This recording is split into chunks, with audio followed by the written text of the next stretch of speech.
Flarial has been updated to the latest version of Minecraft Bedrock Edition. So to get your hands on Flarial, I'll link the direct download, which I may or may not have stolen from their Discord server, down in the description below. The same link can be found in their Discord server, as I said, which is also linked in the description below, and also in their Discord server you can find a link to the DLL file if you prefer that over the launcher. Anyways, as you can see in my downloads over here, I have the Flarial launcher, and I can simply open up this zip file by double clicking on it. Here I have access to either the Flarial launcher or Flarial Minimal. For this tutorial, I'm going to be using the Flarial launcher. If you want to use Flarial Minimal, that's fine as well, of course. Anyways, I can simply double click on this and that is going to open it up, except that this application may depend on other compressed files in the folder. That is not the case, so I can simply click on Run right over here, and the Flarial launcher is going to start up. After you've done this for the first time, it's just going to be installed as an application on your device, and you won't need to go through this zip file again. Anyways, here I have Flarial Client, so I can simply close up this right over here. This is the official launcher, and you can find the link to their Discord server here as well.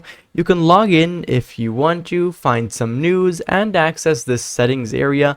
Of course, you don't have to do any of that, and in my case, I'm just going to click on this red launch button, and that is automatically going to start up Minecraft with Flarial injected for me. As you can see, I get the Flarial on top splash text, and the notification down there that Flarial has in fact been injected. Anyways, I can now click on play, and I'll just go into a Minecraft world and show you exactly how to use this. Alright, so here inside of Minecraft, you can already see a few Flarial features. Is that a tongue twister?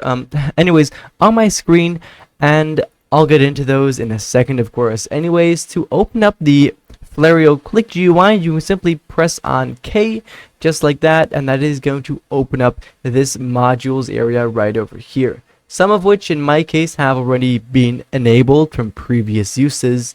Anyways, for all of these utilities, which you can find over here, you can simply click on this red button to enable them, and then click on the green button once again if you want to disable them.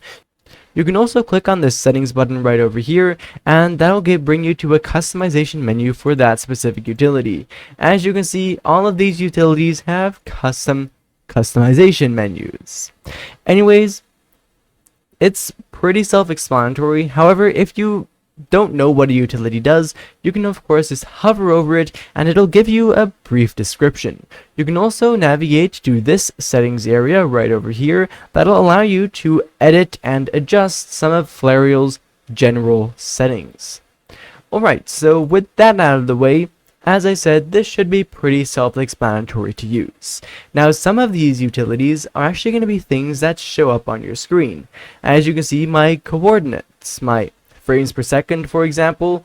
Let's see another one, maybe my keystrokes as well, and I'll enable that, and as you can see, now it's showing up on my screen. But this location is a little bit weird, and so I can simply go into this editing area right over here, and I'll be brought to this place, and I can now simply drag this and move it anywhere on my screen that I'd like to put my keystrokes. Maybe I want my keystrokes over here, and then I'll take my frames as well as my coordinates, which I am now realizing are not really needed because I have my coordinates up here as well.